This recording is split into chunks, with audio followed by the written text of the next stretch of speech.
Good morning everyone. 16 of March 2024 आज 3:37 पे हुई थी मेरी सुबह।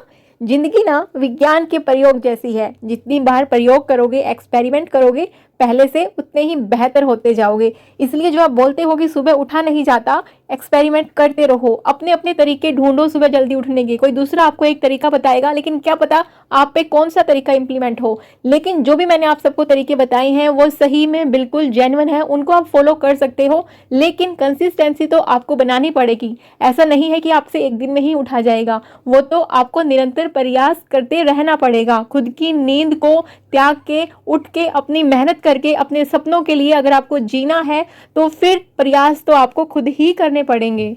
मैंने अपने टारगेट सुबह के लिए मैक्सिमम रखे हैं, क्योंकि मुझे पता है कि दिन में मुझे बहुत सारे काम करने हैं। लाइक बेटे के जो नेक्स्ट सेशन शुरू होगा उसके लिए बुक्स लेके आनी है। पहले ही बुक लेके रख लेंगे ताकि बाद में रश होता है, कहीं पे बुक्स खत्म हो जाती हैं। तो इन सब चीज़ों से बचने के लिए मैं पहले ही प्री प्लान करके रखती हूँ सब चीज़ों का। तो आज ही मैं बुक ले आऊँगी। इनफैक्ट अभी तो मेरे बेटे के एग्ज़ाम चल रहे हैं 16 ऑफ मार्च तक, तो क्योंकि 19 ऑफ मार्च को उसका नेक्स्ट एग्ज़ाम है। तो फिर अभी मैं ले आऊँगी, साथ ही साथ उसको पढ़ाई भी थोड़ी बहुत मुझे करवानी है। तो ये सब चीज़ें माइंड में रखते हुए मैंने अपने टारगेट सेट किए हैं। किसी ने मुझसे पूछा था कि मैम आपका रूटीन क्या है। यार, जो डेली आप देखते हो मैं डेली के व्लॉग डालती हूँ, वही मेरा रूटीन है। लेकिन फिर भी अगर आपको जानना है कि बिल्कुल कंप्लीट 24 आवर्स का, एक घंटे से दूसरे घंटे तक का, तो वो भी मैंने एक वीडियो में शेयर किया हुआ है, माई 24 आवर्स रूटीन। वो आप जाके देख सकते हैं। किसी ने पूछा है कि मैम मेरा मन नहीं लग रहा पढ़ने में, तो प्लीज बताइए, हेल्प करिए, प्लीज हेल्प मी मैम।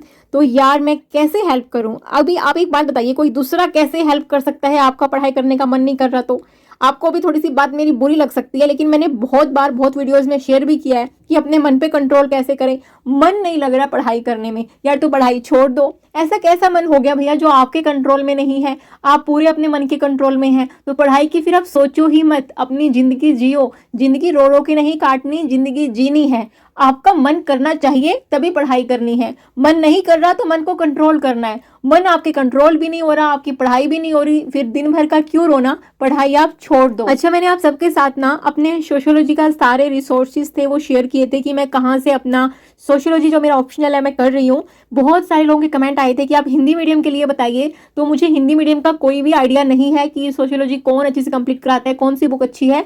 मेरा इंग्लिश मीडियम है तो मुझे उसी का आइडिया है, इसलिए मैं सोशियोलॉजी हिंदी का कुछ भी शेयर नहीं कर सकती हूँ। हाँ, कभी सामने मेरे कुछ आएगा मटेरियल या कुछ वीडियो सामने आएंगे तो मैं जरूर आप सबके साथ वो शेयर करूंगी। किसी ने मुझसे पूछा है कि आप चाय नहीं पीती क्या? ओ, आपने नोट कर लिया इसका मतलब। जी हाँ, मैं बिल्कुल भी चाय नहीं पीती हूँ। इनफैक्ट मैंने अभी तक चाय कभी नहीं पी अपनी जिंदगी में। मुझे नहीं पता चाय का टेस्ट कैसा होता है। मैं सिर्फ कॉफी पीती हूँ। कॉफी भी ऐसा नहीं है कि बिल्कुल एकदम जैसे चाय वालों को लत होती है ना कि चाय चाहिए सुबह उठते ही, मेरा ऐसा बिल्कुल भी नहीं है। मैं कॉफी तभी लेती हूँ जब मेरे को थोड़ा सा कहीं ना कहीं सुस्ती आ रही होती है, या फिर थोड़ा सा माइंड को थोड़ा सा ऐसे करना पड़ता है ना, एकदम पढ़ाई करने के लिए या फिर अपना कोई भी काम करने के लिए एकदम थोड़ी सी एनर्जी चाहिए होती है। तो मैं तब, वैसे कॉफी से कोई एनर्जी मिलती नहीं है, लेकिन थोड़ा सा सुस्ती भाग जाती है तो तब मैं कॉफी लेती हूँ। नहीं तो मोस्टली आपने देखा होगा कि मैं प्योर एकदम फ्रूट्स का जूस बना के लेती हूँ जब भी मेरा कुछ लिक्विड लेने का मन करता है। और सुबह तो एक गिलास सिंपल पानी लेती हूँ। चाय की आदत बिल्कुल भी नहीं है, बचपन से नहीं है। कॉफी की भी इतनी नहीं है कि बस कॉफी मुझे चाहिए ही, बिल्कुल भी नहीं। किसी ने पूछा है कि आप कभी फोन पे किसी से बात नहीं करते क्या?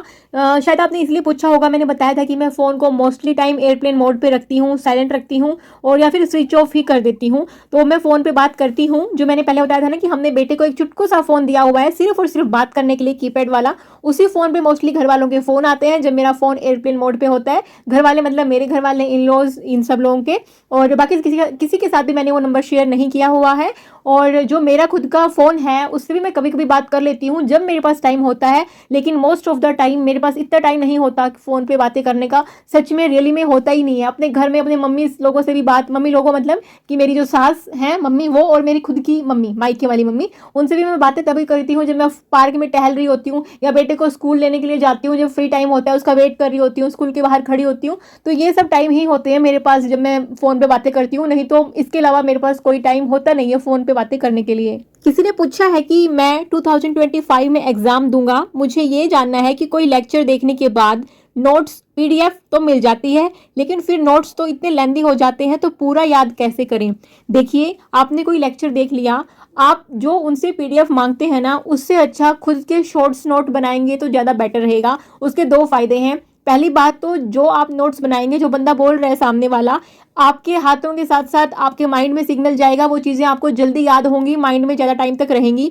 दूसरा, खुद के लिखे हुए नोट्स को पढ़ने का अलग ही मजा आता है और उनको हम फिर बाद में शॉर्ट्स नोट में कंसाइज फॉर्म में भी कर सकते हैं, कंसाइज उनको कर सकते हैं। या फिर अगर आप पीडीएफ आपको लेनी ही है, आपको खुद से नोट्स बनाने नहीं है, लेकिन फिर भी वो जो लेक्चर वाले नोट्स हैं आप वो भले ही ना बनाएं, भले ही पीडीएफ आप ले लें, लेकिन उनको आप सिर्फ एक बार दो बार पढ़ सकते हैं। उसके बाद तो आपको खुद के शॉर्ट्स नोट ही बनाने होंगे। लास्ट टाइम पे रिवीजन जब होगा, जो लास्ट रिवीजन होगा पेपर से कुछ दिन पहले, कुछ घंटे पहले, वो आप उस पीडीएफ वाली कितनी पीडीएफ याद करोगे लास्ट टाइम पे, लास्ट के दिनों में? नहीं कर सकते। खुद के शॉर्ट्स नोट तो आपको बनाने ही होंगे। इनफैक्ट मैं आपको एडवाइस यही दूंगी कि लेक्चर के नोट्स भी खुद ही बनाएं, पीडीएफ पे कम रिलाई करें अगर आपके पास टाइम है तो। हाँ, टाइम नहीं है तो बिल्कुल मैं बोलूँगी टाइम की कमी है, जैसे हम house wife, working women, man होते हैं, उनके पास टाइम की बहुत कमी होती है, तो हम लोग पीडीएफ मिलती है ले लेते हैं। लेकिन मोस्टली कोशिश यही रहनी चाहिए कि चाहे पीडीएफ हमें मिल गई, उसका निचोड़ पूरा निकाल के एक दो बार रिवाइज करके उसके शॉर्ट्स नोट बनाएं। एक बार टाइम लगेगा, लेकिन जो चीज़ें आपने अभी याद करी हैं वो चीज़ें अगर आप लास्ट टाइम पे रिवाइज ना कर पाओ तो उनका क्या फ़ायदा। और रिवाइज सारी चीज़ें पढ़ी हुई तभी याद कर पाओगे जब उनके शॉर्ट्स नोट बनाओगे, और वो हाथ से ही बनाने पड़ेंगे। किसी ने बोला है कि एनसीईआरटी आप 6 से 12 वाली जो क्लास वाइज अलग अलग बुक होती है उससे करी है या फिर एक ही से करी है? तो जो 6 से 12 की अलग अलग क्लास वाली होती है ना, मैंने बताया भी था कि जिनके पास ज़्यादा अच्छा खासा टाइम है ना, वो अलग अलग जो एनसीईआरटी आती हैं 6 से 12 तक की, उनसे कर सकते हैं। लेकिन जिनके पास कम टाइम है, एक एनसीईआरटी आती है ओसवाल बुक्स की, मैंने शेयर भी करी आप सबके साथ में, तो उससे आप करें। उससे कम टाइम में एक ही बुक से आपकी सारी की सारी 6 से 12 तक की पर्टिकुलर सब्जेक्ट की एनसीईआरटी कंप्लीट हो जाएगी। एक ये कमेंट थोड़ा सा अलग था।